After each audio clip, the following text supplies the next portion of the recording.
Pakistan economic crisis. तो आज हम पाकिस्तान के इकोनॉमिक क्राइसिस की बात करेंगे।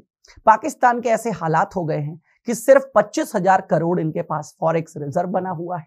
ठीक है, मतलब बहुत जल्द ये देश बैंकक्रप्ट होने वाला है, दिवालिया घोषित होने वाला है।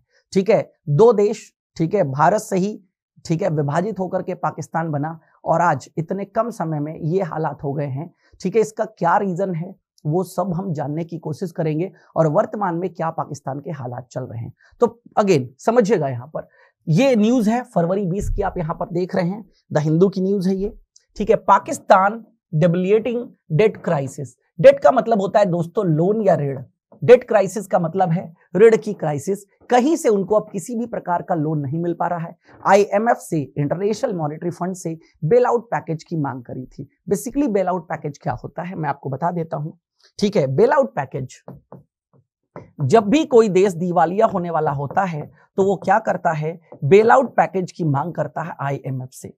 ठीक है, दिवालिया कब होता है समझिएगा, जब एक देश क्या करता है, अपनी वर्तमान लायबिलिटीज को चुकाने में असमर्थ होता है। मतलब जितने भी ऋण उसने लिए हैं ना, हर ऋण को चुकाना भी तो होता है। आपने ले तो लिया, वर्ल्ड बैंक से ले लिया, ठीक है, अलग अलग देशों से आपने ऋण ले लिया, उन ऋणों को एक तय समय सीमा में चुकाना भी तो होता है और हर साल उनकी एक इंस्टॉलमेंट बनती है जो आपको चुकाना होता है। तो जो व्यक्ति इसको चुकाने में असमर्थ होता है वो व्यक्ति भी बैंकक्रप्ट कहलाता है। सेम एज अगर देश के ऊपर ऋण है और देश वो ऋण चुकाने में असमर्थ है तो देश भी क्या हो गया, पूरा का पूरा बैंकक्रप्ट हो गया, दिवालिया हो गया। समझ गए मेरी बात। तो ऐसी स्थिति में क्या किया जाता है, उस ऋण को चुकाने के लिए एक पैकेज उसको दिया जाता है जिससे उसकी अर्थव्यवस्था सुधर सके। उसे ही बेल आउट पैकेज के नाम से जानते हैं। किस नाम से जानते हैं? बेल आउट पैकेज के नाम से जानते हैं। तो आईएमएफ $7 बिलियन का बेल आउट पैकेज, कितने का? $7 बिलियन का बेल आउट पैकेज देने की बात कही तो है, लेकिन अभी तक कंफर्मेशन नहीं मिला है। ठीक है, अभी तक प्रोवाइड नहीं किया गया है और कहा जा रहा है जो हालात हैं इस बार $7 बिलियन का अगर आईएमएफ पैकेज दे भी देता है तो भी इनका कुछ नहीं होने वाला। इस बार हर हाल में निश्चित है कि ये बैंकक्रप्ट होगा ही होगा।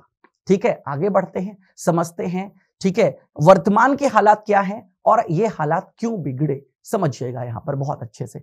तो सबसे पहले वर्तमान में फॉरेक्स स्टेटस की बात कर लेते हैं। क्या है वर्तमान में पाकिस्तान का फॉरेक्स स्टेटस? फॉरेक्स स्टेटस है 25,000 करोड़ रुपए का। फॉरेक्स का मतलब क्या होता है समझिएगा, मैं आपको बता देता हूं। हर एक देश दूसरे देश से कुछ ना कुछ खरीदता है, जिसे हम क्या कहते हैं, इंपोर्ट कहते हैं। इंपोर्ट कहते हैं। तो दूसरे देशों से जब आप कुछ चीजें खरीदते हो, व्यापार करते हो, क्योंकि आपके पास सब कुछ तो नहीं है, आपकी अर्थव्यवस्था में सब कुछ तो नहीं है, तो आप क्या करोगे, दूसरे देश से कुछ ना कुछ लोगे। अब भाई दूसरा देश तुम्हें दे तो देगा, लेकिन वो पेमेंट किस में लेगा? वो पेमेंट अपनी करेंसी में लेगा या उस करेंसी में लेगा जो अंतरराष्ट्रीय स्तर पर चल रही हो। तो यहां पर जितना भी इस तरीके का व्यापार होता है वो किस में होता है? डॉलर में होता है, क्योंकि डॉलर जो है पूरे वर्ल्ड में एक्सेप्टेबल करेंसी है। पूरे वर्ल्ड में डॉलर क्या है, एक्सेप्ट किया जाता है। तो दैट्स वाई हर एक कंट्री को अपने पास फॉरेक्स रिजर्व मेंटेन करना पड़ता है, मतलब डॉलर्स वगैरह का रिजर्व मेंटेन करना पड़ता है, जिससे दूसरे देशों से आप कुछ खरीदो तो चुका सको।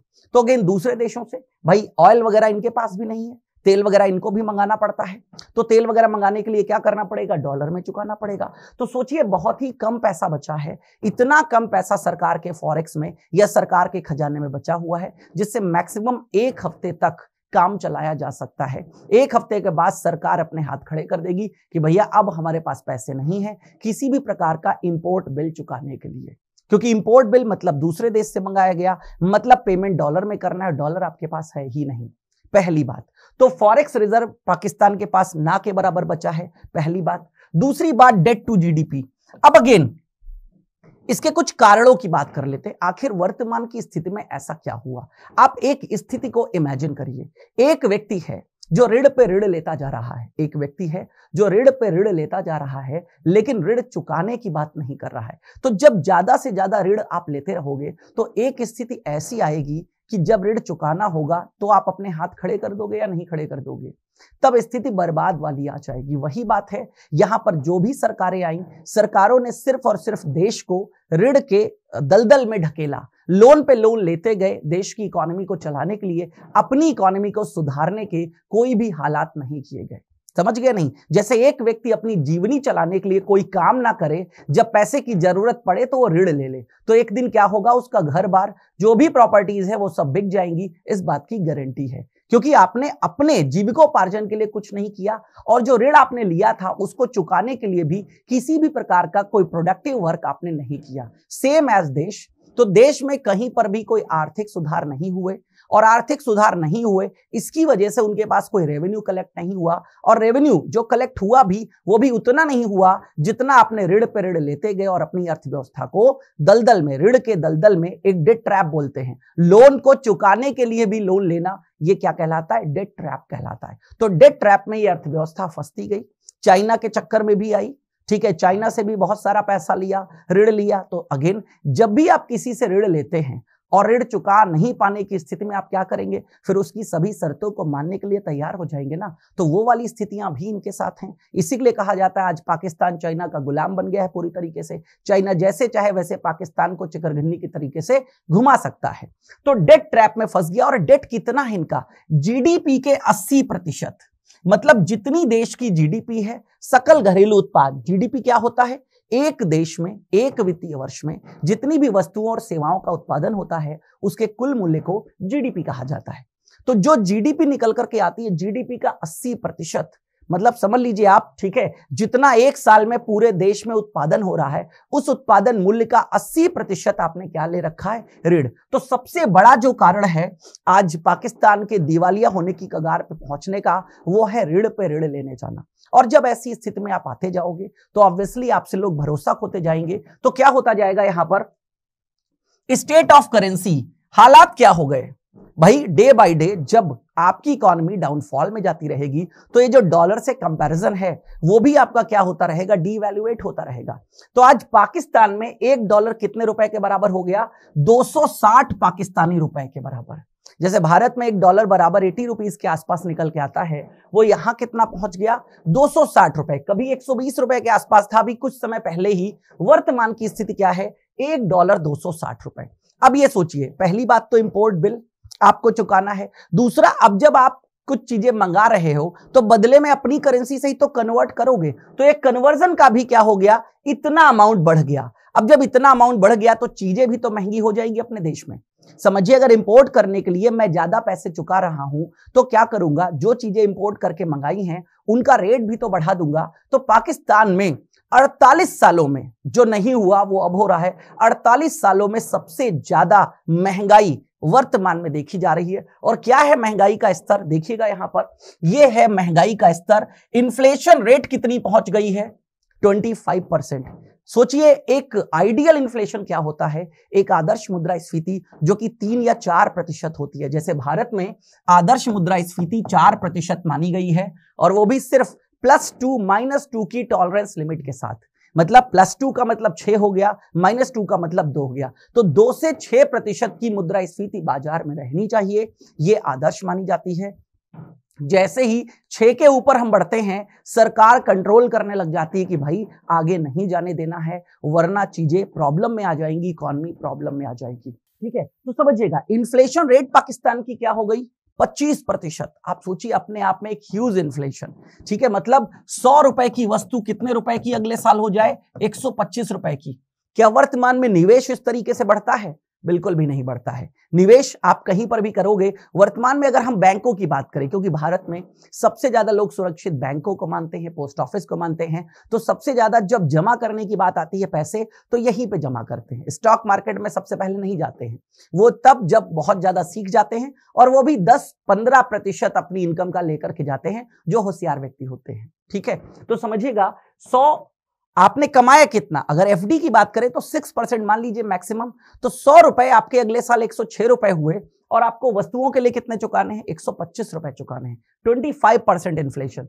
वहां पर मिल्क जानते हैं इस समय कितने रुपए है, 150 रुपए प्रति लीटर एक मिल्क है, जो कि भारत में, ठीक है, मैं अमूल या मदर डेयरी का लेकर के आता हूं तो 66 या 67 रुपीज का है। ठीक है, ओनियन प्याज 231 रुपी पर केजी, जो कि आई थिंक यहां 25 या 30 रुपए में चल रहा है। तो ये इन्फ्लेशन के द्वारा ये चीजें बदल गई। देन एग्स, अंडे यहां पर हैं 285 पर डजन, 285 पर डजन। फ्लोर आटा कितना हो गया है? 1736 रुपए का 20 किलो का पैकेट हो गया है। ये हालात है इस समय महंगाई के। तो ऑब्वियसली महंगाई बढ़ेगी, जब जब अर्थव्यवस्था प्रॉब्लम में आएगी, ठीक है, तब तब महंगाई क्या होगा? बढ़ेगी। तो ये इन्फ्लेशन के हालात हैं। अब समझिएगा आगे क्या होगा। अगर पाकिस्तान डिफॉल्टर हो जाता है, अगर पाकिस्तान डिफॉल्टर हो जाता है तो अब क्या क्या होने वाला है पाकिस्तान में वो देखिएगा, क्योंकि अभी डिफॉल्टर डिक्लेयर नहीं हुआ है, क्योंकि अभी 25,000 करोड़ हैं उसके पास फॉरेक्स में, ठीक है। और अगर उसके पहले कोई बेल आउट पैकेज नहीं मिलता है, ठीक है, या बेल आउट पैकेज मिलने के बाद भी चीजें नहीं सुधरती हैं, तो डिफॉल्टर हो जाएगा। अगर डिफॉल्टर होगा तो क्या होगा? पहली सिचुएशन, शेयर मार्केट कोलैप्स हो जाएगी। शेयर मार्केट कोलैप्स हो जाएगी मतलब पाकिस्तान के शेयर मार्केट में किसी भी प्रकार का कोई इन्वेस्टमेंट नहीं आएगा। सब अपना पैसा क्या करने लग जाएंगे? विड्रॉ करने लग जाएंगे। और वर्तमान में भी यही चल रहा है, ठीक है। अधिकतर लोग विड्रॉ कर रहे हैं, ठीक है, मतलब ट्रस्ट बचा ही नहीं, तो विड्रॉ करने लग जाएंगे तो मार्केट क्या हो जाएगी? पूरी तरीके से कोलैप्स हो जाएगी। देन फॉलिंग इन पाकिस्तान रुपी। अभी जो $1 मैंने आपको बताया ना, ठीक है, $1 इक्वल्स टू, आपको ये सामने दिखाया मैंने, 260 रुपए पाकिस्तानी, ठीक है। $1 बराबर 260 रुपए पाकिस्तान की बात कर रहा हूं, तो याद रखिएगा ये 260 वाला कहां पे पहुंचेगा नहीं पता। 500 भी हो सकता है, 1000 भी हो सकता है, 2000 भी हो सकता है, ठीक है। तो पूरी तरीके से पाकिस्तान रुपी गिर जाएगा, ठीक है। Then companies factories will be declare defaulter himself. सोचिए, कंपनीज वगैरह भी अपने आप को डिफॉल्टर घोषित कर देंगे। क्यों घोषित कर देंगे? क्योंकि जो भी रॉ मटेरियल वगैरह उन्होंने खरीदा है उसका पेमेंट नहीं कर पाएंगे। तो देखिएगा, again companies factories will be declare defaulter himself. वहां की जो कंपनीज हैं, ठीक है, वो भी पैसा नहीं चुका पाएंगी, वो भी अपने आप को क्या कर देंगे? डिफॉल्टर घोषित कर देंगे। Then due to non import some sectors closed completely.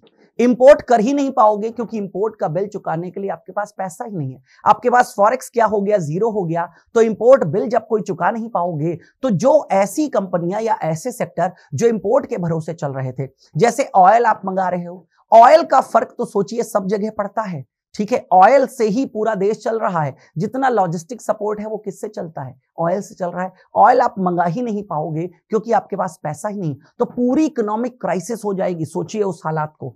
Then lacking of crude oil, airlines and shipping companies closed. Crude oil की वजह से कच्चा तेल जब आपको नहीं मिल पाएगा तो आपकी जो एयरलाइन है, ठीक है, पाक एयरलाइन, वो क्या हो जाएगा? बंद हो जाएगी। शिपिंग, जितने भी शिपिंग है, शिप्स वगैरह, वो क्या हो जाएंगे? बंद हो जाएंगे पूरी तरीके से। Persons withdraw their saving so that banks were closed.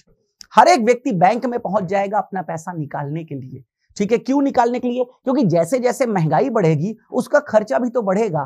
तो इनकम तो अर्न कर नहीं पा रहा है तो क्या करेगा? जो बैंकों में उसकी सेविंग्स जमा है वही तो निकालने के लिए पहुंचेगा। और जब एक साथ कई लोग बैंक में अपना पैसा निकालने के लिए पहुंच जाएंगे, ठीक है, हाँ जी बिल्कुल, इकोनॉमिक्स पढ़ाता हूं काजल जी, ठीक है, इकोनॉमिक्स की क्लास होती है मेरी। इसके अलावा करंट अफेयर्स के अलावा मैं इकोनॉमिक्स भी कराता हूं। चलिए, तो again withdraw their savings so that banks were closed. जब एक साथ बहुत सारे लोग बैंक में अपना पैसा मांगने पहुंच जाएंगे तो क्या हो जाएगा? बैंक बैंकक्रप्ट हो जाएगा। क्योंकि कोई भी बैंक दुनिया का ऐसा नहीं है जो एक साथ अपनी सभी कस्टमर्स को पेमेंट कर सके, ठीक है। Then social peace affected and the crime will be increased. सोचिए, जब महंगाई इतनी होगी, लोगों के पास पैसा ही नहीं होगा खाने के लिए, तो अपना पेट चलाने के लिए इंसान क्या करेगा? क्राइम करेगा। पूरी की पूरी देश की शांति जो है वो खतरे में पड़ जाएगी। इवन वहां के एक विद्वान हैं पाकिस्तान के ही, ठीक है, उन्होंने ये भी बताया है कि पाकिस्तान अपने आप को बचाने के लिए न्यूक्लियर डील भी कर सकता है। मतलब अपने पास जो न्यूक्लियर पावर है ना, ठीक है, उन हथियारों को बेचने का सौदा भी दूसरे देशों के साथ कर सकता है कि कहीं से कोई पैसा तो आए। और अगेन, अगर क्राइम वगैरह बहुत बढ़ गया, शांति भंग हो गई, तो जो आतंकवादी संगठन हैं वो भी क्या कर सकते हैं? सरकार पे कब्जा कर सकते हैं। सरकार पे क्या कर सकते हैं? कब्जा कर सकते हैं। और न्यूक्लियर वगैरह अगर कहीं आतंकवादी संगठनों के हाथ में आ गया, जैसे कि आपने देखा अफगानिस्तान में किस तरीके से, ठीक है, तालिबान ने कैप्चर कर लिया, तो अगर आतंकवादी संगठनों ने पाकिस्तान को कैप्चर कर लिया तो याद रखिएगा सबसे बड़ा थ्रेट जो आसपास के देश हैं उनको ही होगा। क्योंकि न्यूक्लियर पावर अगर आतंकवादियों के हाथ में लग जाएगी तो आप जानते हो फिर, ठीक है, उनका तो एक ही उद्देश्य होता है, ठीक है, खुद तो मरना ही है और दूसरे को लेके जाना है। तो अगेन ये बहुत सारे हालात हैं, चिंताजनक हालात हैं, ठीक है, अब आगे क्या होता है तो जो भी होता है आपको पता चल ही जाएगा, आपसे डिस्कस करता रहूंगा। तो उम्मीद करता हूं पाकिस्तान की इकोनॉमिक क्राइसिस के बारे में काफी कुछ आपको जानकारी मिल गई होगी, क्या कारण है और अगर होता है तो क्या होगा, ये सभी इंफॉर्मेशन मैंने इस सेशन में आपको दे दी।